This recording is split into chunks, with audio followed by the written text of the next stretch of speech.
So I think it's fair to say that we face a time of unprecedented complexity, and systems, in my view, are becoming ever more complex and multi-layered and very dense.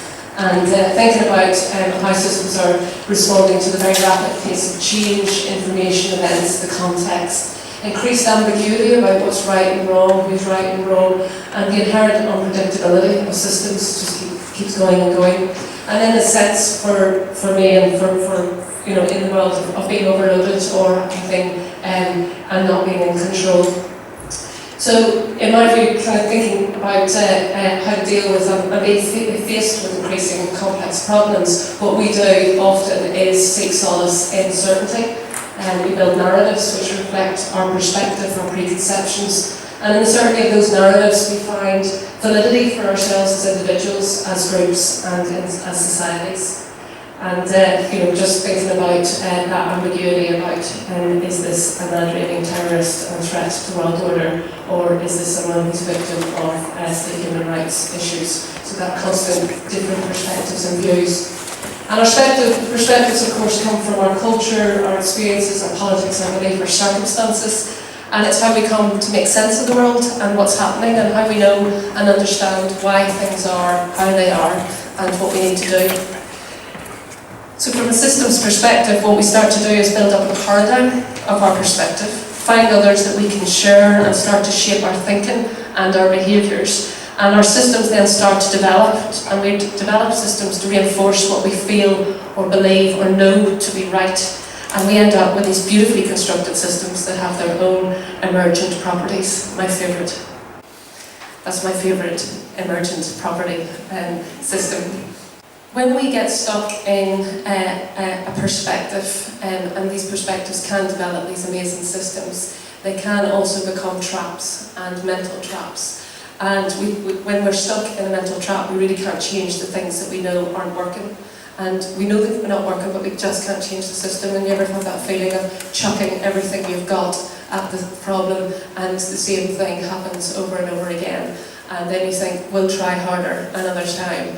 And and it's the same thing. And so it's like, if you fail, try again, fail again, try harder, or fail harder. So when we get stuck, when we know things aren't working, we just find we can't change the system, because in fact what we're often doing is continuing to reinforce the system. If I think the system is out to get me, then I will interpret everything that's going on from that perspective. If I think you don't like me, I'll take every look or every suggestion or every comment to reinforce the system in my head, and that can be reflected in groups and societies. Everyone jumps in to one big sense. So, for example, the London riots, if I think about the London riots in the way David Starkey says, I will interpret everything to reinforce that view. So, the lovely Einstein,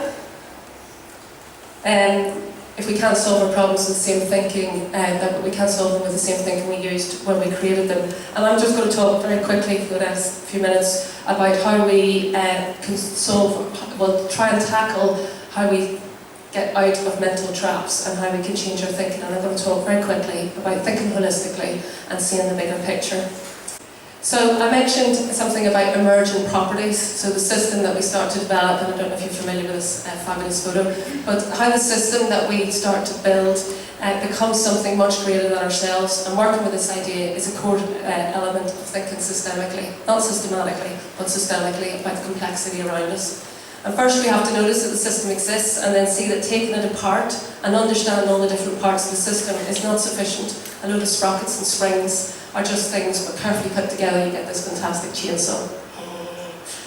But you can only understand how the chainsaw works by looking at how all the parts work together, and that is the crux. It's about discarding enough detail to look at the interrelationship between all the parts. And this is a core thinking element of systems thinking. It's about moving from a reductionist way of looking at it, which is to break it down all into parts, into thinking systemically and holistically. And that leads me on just to the last bit, which is the other key factor of thinking about what might be needed to affect change, and that is about seeing the system and seeing the perspective, and making an active choice to step outside our way of thinking and see the bigger picture. And the only way to see the bigger picture is to look at it from another perspective, or another's perspective. I don't know if you're familiar with this.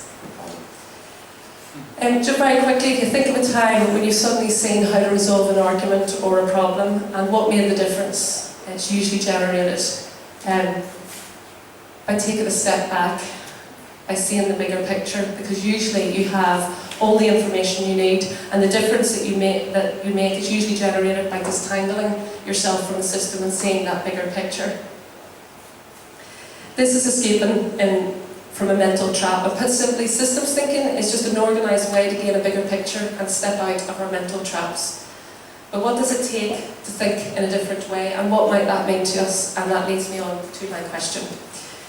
Just very quickly, I'm going to ask you to fold your arms as if you're really bored. Like I'm really. Okay, how does it feel? Just let them fold them naturally. Feel comfortable? Feel. Okay, so uncross them and fold it with the other arm on top. How does it feel? One more. Awkward, weird. Yeah, okay. So folding our arms in a non-habitual manner is a bit like what you have to do to start thinking about the system in a different way.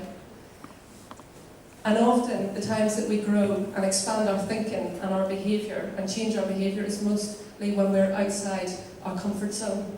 And that makes me think that often when we know we need to do something differently, we can't make that change. And what stops us making the change is the discomfort that we will experience. The most fundamental difficulty is the possibility of having to give up being right. Not very good at that. Acknowledge that our perspective is only one of many valid perspectives, and even be willing, God forbid, to be wrong. And I'm really not very good at that. So pay attention to how we interrelate to each other rather than who we are individually, and requiring us to see things in a less linear way, but most of all being open to uncertainty. And if you can think about what it's like to sit with uncertainty, whether you're going to get that job, whether you're going to lose that job, whether you're going to make that relationship happen. So it's hard to tolerate uncertainty, and when there are riots or something big goes down, we fall back into our own way of thinking. We try and look like we're in control, and we know what we're doing, and we find it hard to sit with uncertainty and be prepared to look at things differently. So in my view, that stops change, and nothing ever changes. That's all for me.